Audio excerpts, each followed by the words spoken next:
America. For 200 years, the American people have faced nothing but war, both with foreign powers, but also from powers from within. When America was first created, the Constitution contained a line that stated that all men are created equal, which was therefore believed that the people would follow it and start treating each other equally in this nation. For 200 years, that same belief was made a fallacy that was crushed under the fiery hatred spurred when America was first born. Slavery, which has existed as long as America has been alive, ravaged the nation, creating tension between people of different colors and creed, even after slavery was officially abolished. This would have continued had social reformers, known as the civil rights activists, not have decided to rise up and stand up against these racial insecurities.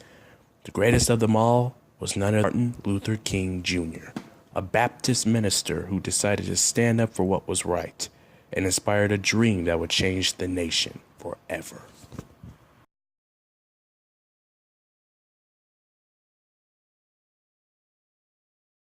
The King clan began when his grandfather, Adam Daniel Williams, was the pastor at the famed Ebenezer Baptist Church.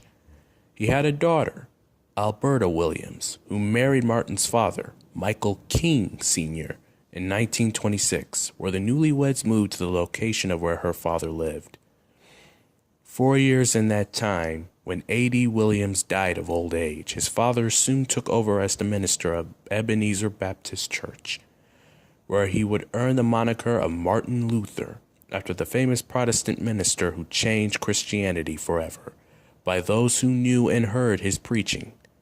His son would one day take on that moniker and preach and minister in the same way. Growing up in Atlanta, Georgia wasn't easy for Martin, as he and his family were witnesses and victims of the racism that was slowly choking the city. And while his parents couldn't shield him from it, they instilled into him a belief that racism was wrong and that it was an affront to God's will. In so doing, Martin was baptized at an early age of 5. Unfortunately for the soon great leader, he didn't find any significance behind it. When Martin became old enough to be on his own, he went to Morehouse College in 1948, where he earned his sociology degree, as well as attend the Crozer Theological Seminary, where he became the class valedictorian and elected student body president in 1951. He even gained a fellowship while he was there. In addition, his faith was further enhanced by the help of a great mentor of his, the Morehouse College president of that time, Mr. Benjamin E. Mays, who advocated anti-segregation and helped encourage King to use his faith as a weapon to change the world around them. After King was finished with his time in Crozer Theological Seminary, he decided to attend other colleges later on in his life, where he decided to attend Boston University, where he eventually met his future wife, Coretta Scott. In June 1953, Martin and Coretta wedded and consummated their marriage with 4 children: Yolanda, Martin Luther King III, Dexter Scott, and Bernice. During this time, he completed his doctorate at the age of 25 in 1955, and he, along with his family, eventually moved to Montgomery, Alabama, where Martin became the pastor of Dexter Avenue Baptist Church.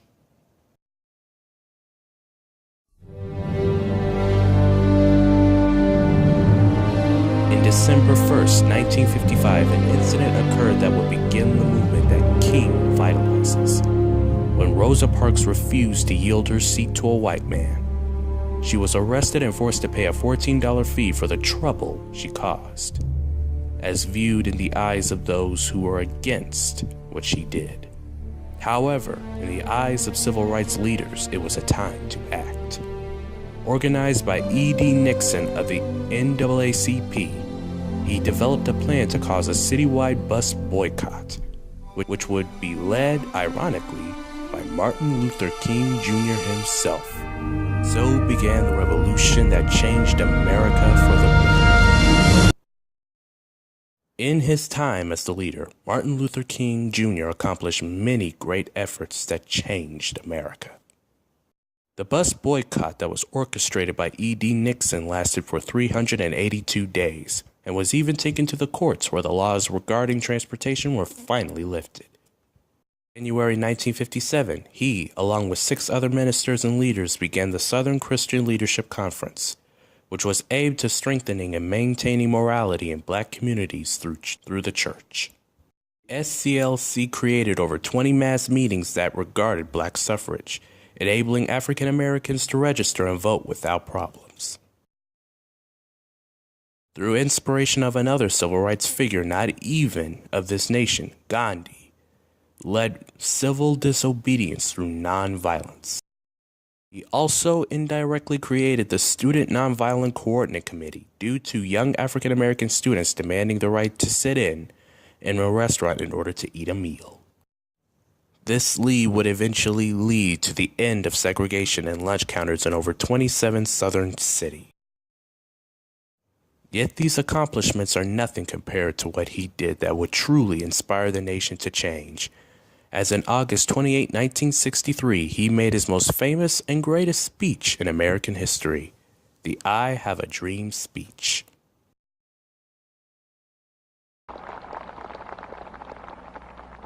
So even though we face the difficulties of today and tomorrow, I still have a dream. It is a dream deeply rooted in the American dream. I have a dream that one day this nation will rise up and live out the true meaning of its creed. We hold these truths to be self-evident, that all men are created equal.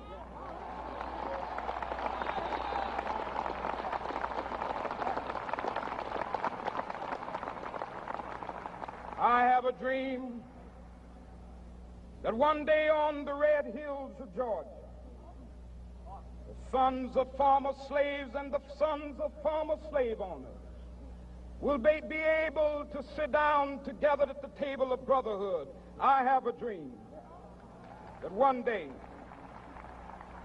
even the state of Mississippi, a state sweltering with the heat of injustice, sweltering with the heat of oppression, will be transformed into an oasis of freedom and justice. I have a dream that my 4 little children will one day live in a nation where they will not be judged by the color of their skin, but by the content of their character. I have a dream today. This led to a great awakening in America, as it led to those who weren't experiencing racism to rise up against the imposed Jim Crow laws and question the treatment of African American minorities. He would later continue to carry on the fight against the villainous principalities that plague and blinded America to the ultimate truth.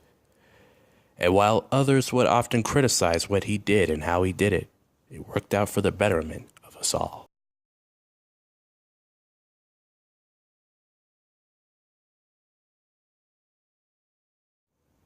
Martin would carry on his work throughout the 1960s, where he continued to expand his campaign of nonviolence for equality amongst the races, so that America can be a better place.